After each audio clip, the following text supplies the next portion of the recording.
terms of this morning, the importance of the announcement, and Drake's involvement? I thought that was great. I thought it was a great setting, great for the city of Toronto, great for the organization. We're excited to have Drake as part of the family, part of the MLSE family, and I thought it was a great jolt in the arm for our organization. And ultimately, the product on the floor is going to matter, and that's no question. That's the bottom line, and that's where we understand that it's totally separate. I mean, I think at the end of the day, we want to be where Masai was talking about by 2016, having a winning championship aspirations type team by that time, and that's up to us to get it going in that direction. Do you think he can make a real impact? Who, me? No, Drake. Well, yeah, of course. Anytime you have... we hope you make an impact. We hope so. Hope they listen. But no, I really do. I know he will. I know how much our players respect him. I know how much players around the league respect him and his music. And anytime you're great at something, and as great as he is at his music, our players love music. They respect him. And not only our players, the rest of the NBA. So that's the important thing. You bring that to your brand. You bring that to your home. And plus, he's homegrown. And I've said this for a long time. Basketball in Canada is getting big. And I think the generation of kids that when they first started the team in '96, I guess it was, are now coming of age. They followed NBA basketball, Raptor basketball, and no disrespect to hockey. I know it's never going to supplant hockey, but it's the love of the game is coming to fruition now. You just look at all the young talent in Toronto, around Canada, and Drake is one of those byproducts of that. He grew up with the Raptors, and we're very fortunate to have him with us and our family. When the work begins tomorrow, what's the message for the defense? It's going to, we're going to start out with defense, and this way, it should be with any team that wants to get better. Again, last year, and I don't think it was a mistake, but we had to get better offensively, but we tilted the pendulum a little bit too far to the offensive side. This year it's going to be back to the defensive side because we've got to get back. I was looking at the numbers.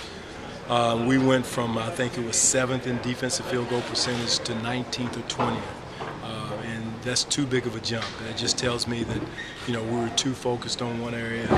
And rightfully so. We were 30th in offense. So, you're trying to put a finger in one and the water comes out in another. So now we're going to get back to the defensive side of the ball because I do know we have some very, very good scorers coming in the stable. With Steve Novak added, Tyler Hansborough is going to add some scoring for us, DJ Augustine, and the experience of Kyle and Rudy and DeMar coming back together. Coach, was there a specific cause for that drop-off that you mentioned last year defensively, anything that you noticed specifically? Well, when you emphasize something, the way we did offense going into training camp last year, it took a personality of its own, and guys are going to rest somewhere. And when you emphasize pushing the basketball in transition, playing up-tempo, so to speak, and we did that, and we did a decent job in exhibition, but somewhere down the line, you're going to rest. And I thought our guys took a step back with the focus and then the spotlight not being on the defensive end. You had 3 rookies last year. You have 1 this year. Does that make your job easier going into this season? No question, and I'm not putting it on any one person. That has something to do with it. Jonas took his whooping, so as my grandmother would say, took his whooping last year early. We were 3-19, and they saw something good to eat with a rookie at center. That's had something to do with our points in the paint, our rim protection, and he had to learn.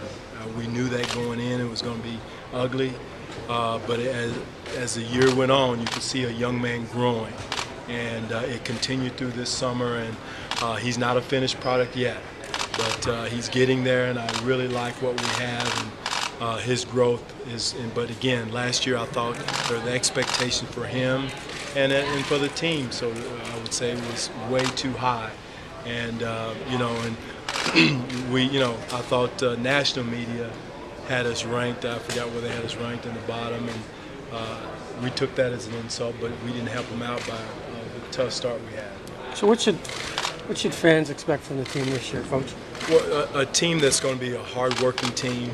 I'm not going to sit here and talk about playoffs. I'm going to talk about growth. We're still a very young team. I like the direction the team was going after the Rudy trade. I think it was something like 500 or something like that. I like that growth. I thought we were making strides defensively. I thought we were making strides. We found a pace that was very comfortable for us. We didn't, I got all that crazy stuff out of my mind. Not crazy. We had to increase offense, but I got the up-tempo mentality away. We found a tempo that was comfortable for us. And where Rudy and DeMar was with their ball handling and their expertise, they found a comfort level, and I thought we got going after that. But if you're talking about growth as a team, does that sort of mean that this team can get in the playoffs? Steve, I'm not even going to talk about playoffs. It's not even my mentality right now is to get better. And all those other things are going to take care of themselves. I'm not even going to mention it to the players tonight in our meeting when we talk about get better. And when you do that, good things are going to happen. Hey, this is a rather significant year for Kyle. To talk about your relationship with him and his growth and what you need and expect from him. I'm very proud of Kyle. First of all, what he did to his body this summer was huge. That shows the seriousness he has about this season. What he's got to do is continue that through the year. He's taken his leadership position very seriously, and like I told him, more important than his play and his numbers is his positive leadership. And believe me, I don't want to lose the Kyle personality. I want the tough, ornery point guard that he is, which makes him the player he is. But that positive leadership in the right way, running the team the right way, and he's done that. He did that, I thought, the second half of the year last year, and I'm really excited about where he is mentally and also physically.